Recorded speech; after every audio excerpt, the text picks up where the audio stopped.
The Prince by Niccolo Machiavelli. There is first to note that, whereas in other principalities the ambition of the nobles and the insolence of the people only had to be contended with,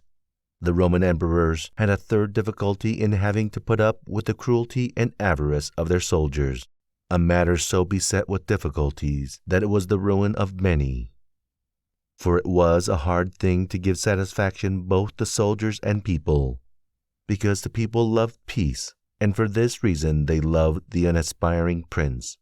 whilst the soldiers loved the warlike prince, who was bold, cruel, and rapacious, which qualities they were quite willing he should exercise upon the people, so that they could get double pay and give vent to their own greed and cruelty. Hence it arose that those emperors were always overthrown who, either by birth or training, had no great authority, and most of them, especially those who came new to the principality, recognizing the difficulty of these two opposing humors,